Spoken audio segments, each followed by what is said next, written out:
दीनू नामक एक लकड़हारा था। वो एक घने जंगल के मुहाने पर जाता और वहां मौजूद पेड़ों को काटकर या लकड़ियां बीनकर ले जाता और बाजार में बेच देता। इससे उसे जो आय होती उसी में वो अपने परिवार का भरण पोषण करता था। हालांकि वो कठोर मेहनत करता था, लेकिन उसके बावजूद वो परिवार की जरूरत पूरी नहीं कर पाता था। उसकी पत्नी और बच्चे अभावपूर्ण जीवन व्यतीत करते थे। वो बच्चों को अच्छी शिक्षा भी नहीं दिला पा रहा था। परिवार में कभी कोई बीमारी हो जाती वो बढ़िया इलाज नहीं करा पाता था। समाज में भी गरीब होने की वजह से उसका कोई खास सम्मान नहीं था। रिश्ते नातेदार भी उससे कटे कटे से रहते थे। गरीबी उसके लिए अभिशाप बनी थी। वो हमेशा यही सोचता रहता कि ऐसा क्या करूं जिससे उसकी आय में बढ़ोतरी हो, लेकिन दुख की बात ये थी कि वो दूसरा कोई काम जानता ही नहीं था। एक दिन की बात है। तपती दोपहर में गर्द भरी गर्म हवाएं चल रही थीं। ऐसे में पसीने से लथपथ वो लकड़हारा एक पेड़ की लकड़ियां काटने में व्यस्त था। उस भयानक गर्मी में काम करने की उसकी हिम्मत नहीं हो रही थी और मन चाह रहा था कि किसी वृक्ष की छाया में लेटकर आराम करे। मगर वह ये भी जानता था कि यदि वो लेट गया और उसे नींद आ गई तो वह लकड़ियां नहीं काट पाएगा। लकड़ियां काटकर बाजार में नहीं बेची गई तो पैसे नहीं मिलेंगे। पैसे नहीं मिले तो घर का चूल्हा भी नहीं जलेगा। तब पूरे परिवार को भूखे रहना पड़ेगा। अतः इच्छा न होने के बावजूद वो लकड़ियां काट रहा था। तभी एक साधु वहां आया। वृक्षों की ठंडी छांव देखकर वे एक वृक्ष के नीचे पत्थर पर बैठ गए। लकड़हारे ने देखा, साधु के चेहरे पर तेज था। उसने मन ही मन सोचा कि कोई सिद्ध पुरुष लगते हैं, अतः इनसे अपने भाग्य के विषय में पूछता हूँ। बाबा, लकड़हारा बोला, आपका तेज देखकर लगता है कि आप एक सिद्ध पुरुष हैं। मुझ पर कुछ कृपा कीजिए। कैसी कृपा वत्स? क्या चाहते हो? बाबा, मैं दिन रात मेहनत करता हूँ। यहाँ से लकड़ियाँ काटकर बाजार में बेचता हूँ, लेकिन इतनी मेहनत के बावजूद अच्छी आय नहीं होती। इसका क्या कारण है?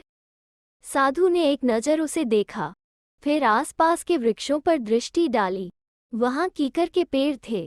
फिर साधु ने उठकर हवा में कुछ सूंघने का प्रयास किया और मुस्कुरा उठे। वे पुनः अपने स्थान पर बैठ गए। लकड़हारा उत्सुकता और दीनता भरी नजरों से ये सब देखता रहा। बेटा, ऐसी लकड़ियां काटकर तू बाजार में बेचेगा तो अच्छे दाम कहाँ से मिलेंगे? साधु ने कहा, क्या करूं बाबा, यहाँ जैसी लकड़ियां हैं वही बीनकर या काटकर मैं बाजार में ले जाता हूँ। ये जंगल है बेटा। जिस प्रकार समुद्र गहरा होता है उसी प्रकार जंगल भी बना होता है। जिस प्रकार समुद्र में हीरे मोती होते हैं उसी प्रकार जंगल में भी संपदा की कमी नहीं है। आदमी में खोजने की ललक हो, परखने की दृष्टि हो तो वो बहुत कुछ पा सकता है। क्या तुम कभी इस घने जंगल के भीतर गए हो? नहीं बाबा। तो भीतर घुसो, गहराई में जाओ, अंदर तक जाओ, तब तुम्हें अवश्य ही लाभ होगा। ऐसा कहकर साधु उठकर अपनी राह चले गए। लकड़हारा सोचने लगा कि बाबा तो कहकर चले गए कि भीतर घुसो, गहराई में जाओ, मगर उन्हें क्या पता कि यह जंगल कितना खतरनाक है। यहाँ हिंसक और जंगली जानवर घूमते रहते हैं। दीनू, उसकी आत्मा ने कहा, अगर जीवन में कुछ पाना है, तरक्की करनी है, तो खतरा भी उठाना ही होगा। संसार में सफलता उन्हीं लोगों को मिली है जिन्होंने जीवन में कुछ खतरे उठाकर दांव खेला है। दीनू काफी देर तक बाबा की बातों पर गहराई से सोचता रहा। काफी देर तक साहस बटोरता रहा। तब कहीं जाकर वो इस निर्णय पर पहुंचा कि उसे खतरा उठाकर भीतर घुसना ही होगा। सच कहा है साधु बाबा ने कि समुद्र की तह में ही मोती मिलता है और उन्हें वही पा सकते हैं जो जान जोखिम में डालकर समुद्र की अनंत गहराई में उतरते हैं। किनारे पर बैठने वाले तो कंकड़ पत्थर ही हासिल कर पाते हैं। मैं कल ही जंगल के भीतर जाऊंगा। ऐसा निर्णय लेकर दीनू अपने घर लौट गया। दूसरे दिन वो पूरी तैयारी के साथ आया।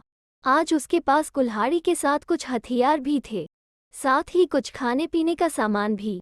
आज दीनू कीकर के उन वृक्षों के पास न रुककर जंगल के भीतर घुसता चला गया। हाथ में कटार और कंधे पर कुल्हाड़ी लिए वो भीतर जंगल की गहराई में उतरता चला गया, मगर कीकर का जंगल खत्म होने का नाम नहीं ले रहा था। आखिरकार वह थक गया, लेकिन उसने हिम्मत नहीं हारी। उसे विश्वास था कि तेजस्वी साधु का वचन झूठा नहीं हो सकता। अतः उसने आगे बढ़ना जारी रखा। अचानक वह चौंक पड़ा। उसके नथुनों से चंदन की तीव्र गंध टकराई। चंदन, उसका स्वर खुशी से कांपा। ये तो चंदन की खुशबू है। लगता है यहाँ आसपास कहीं चंदन का वृक्ष है। यदि ऐसा है तो सचमुच मेरे भाग्य खुल गए। कहता हुआ वो तेजी से उस दिशा में बढ़ा जिधर से हवा के साथ साथ चंदन की खुशबू आ रही थी। गहन झाड़ियों को चीरकर जब वो बाहर निकला तो उसके सामने एक नहीं चंदन के सैकड़ों वृक्ष थे जिन पर सर्प लिपटे हुए थे, लेकिन वो डरा नहीं। अपनी बुद्धि, सूझबूझ और निर्भयता से काम लेकर उसने चंदन की कुछ लकड़ियां काटी और वापस चल दिया। रोजाना वो एक बड़ा गट्ठर बाजार में ले जाता था, लेकिन आज उसके पास चंदन की चंद लकड़ियां ही थीं। मगर वो जानता था कि वो चंद लकड़ियां ही उसे उतना धन दिला सकती हैं जितना वो 10 गट्ठर बेचकर भी नहीं कमा पाता था। बिल्कुल ऐसा ही हुआ। इन लकड़ियों के उसे बहुत अच्छे पैसे मिले। अब वो दीनू लकड़हारा नहीं रहा, बल्कि वो दीनानाथ चंदनवाला के नाम से जाना जाता था। उसके दिन बदल गए थे। अभाव और गरीबी कल की बातें हो चुकी थीं। वो अक्सर लोगों से कहने लगा, जीवन में सफल होना है, तरक्की करनी है तो भीतर घुसी गहराई में जाओ। तो दोस्तों, कैसी लगी आज की कहानी? अगर अच्छी लगे तो शेयर, लाइक और चैनल को सब्सक्राइब ज़रूर करें। फिर मिलते हैं एक नई कहानी के साथ।